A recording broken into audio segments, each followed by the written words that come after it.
Yesterday, I had a very productive phone call with President Putin, and I think in 2 weeks I will meet with Putin in Hungary pretty quick. Marco Rubio is going to be meeting with his counterpart, as you know, Lavrov, and they'll be meeting pretty soon.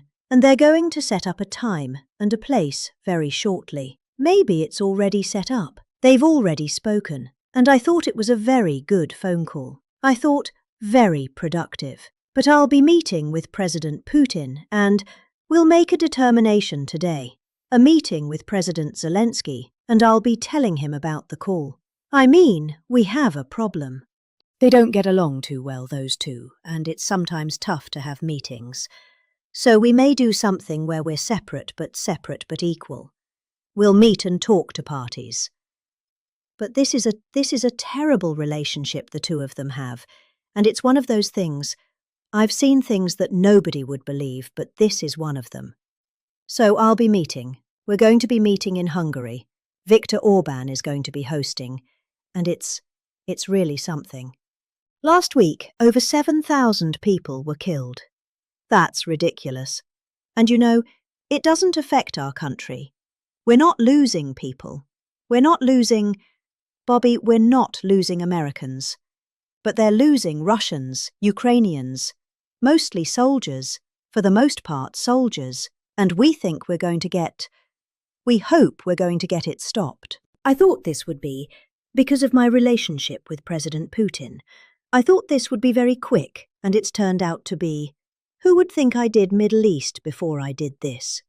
We did a total of 8 now, 7 and now 8, and we're going to make this number 9.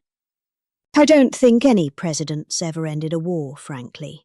One war. I did 8 of them, Maria. But I don't know. Did Bush ever end?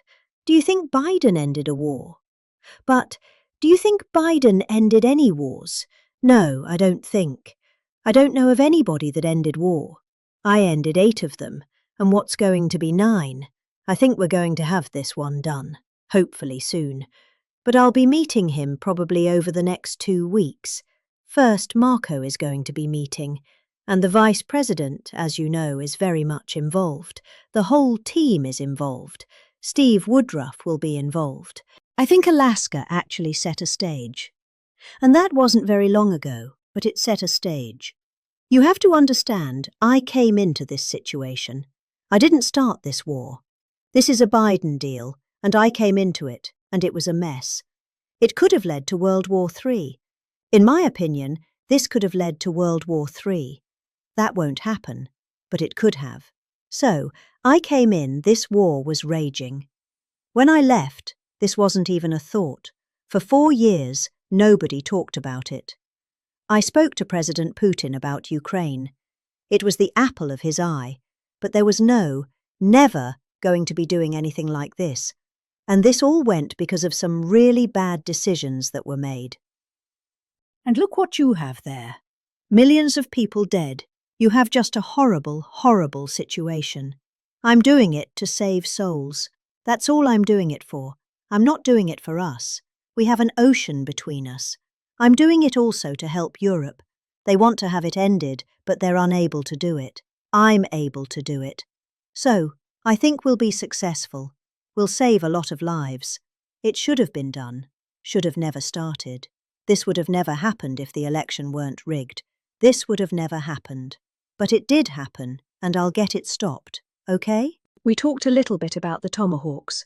I said to Putin, would you mind if I gave a couple of 1,000 Tomahawks to your opposition? I did say that to them. I said it just that way. He didn't like the idea. He really didn't like the idea. No. I said it that way. You have to be a little bit light-hearted sometimes. But no, he doesn't want to. I mean, Tomahawk is a vicious weapon. It's a vicious, offensive, incredibly destructive weapon. Nobody wants Tomahawks shot at. So wouldn't anybody. I mean, it's been in the news. Who wouldn't do that? CNN, who wouldn't do that? You think he's going to say, I'd love to have Tomahawk sent my way?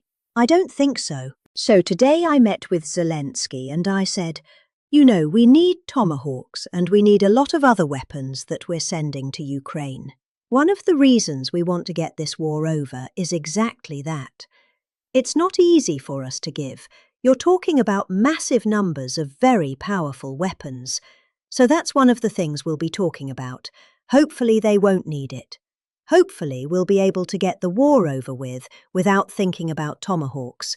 I think we're fairly close to that. In war and peace, right? You never know what's going to happen. So we're going to be talking about Tomahawks, and we'd much rather have them not need Tomahawks. We'd much rather have the war be over, to be honest, because you know we're in it to get the war over. We're selling a lot of different types of weapons, as you know, to the European Union. We're not in it for that. We're in it to get it over. We're losing thousands of people a week. Thousands of people. Russian, Ukrainian, mostly soldiers. Mostly soldiers. But we're in it to see that end. And if we can end quickly, and I think we can. I had a very good talk yesterday. We're going to be talking about it. But I had a very productive talk yesterday with President Putin. We'll see what happens. But the war in the Middle East was far more complicated. We got that one done, and I think we have a good chance. I think President Zelensky wants it done, and I think President Putin wants it done now. Now all they have to do is get along a little bit. I think he wants to make a deal, that's all. I can't tell you what's bringing him. Sure, the threat of that is good, but the threat of that is always there. Tomahawks are very dangerous weapons. They're incredible weapons. If you like warfare, it's one of the most accurate. You know, we had 30 Tomahawks in Iran. After the B-2s did their damage, we sort of gave it a little capper with 30 Tomahawks from a submarine. Quite far away, actually, but they're an amazing weapon. They're very powerful weapon, but they're a very dangerous weapon, and it could mean big escalation. It could mean a lot of bad things can happen. Tomahawks are a big deal. But one thing I have to say, we want Tomahawks also. We don't want to be giving away things that we need to protect our country. We have a very strong country right now. We have a strong military. We have the greatest military in the world. We have the greatest weapons in the world. I want to get this war over, okay? You know, people. Weather has one war, and the cold and the heat and all things take place in war. But that was a very interesting moment when the tanks started rolling and some brilliant general said, "Let's go through the mud instead of going down the highway, right?" So they got a little bit lucky. But you know where they really got lucky? I gave javelins.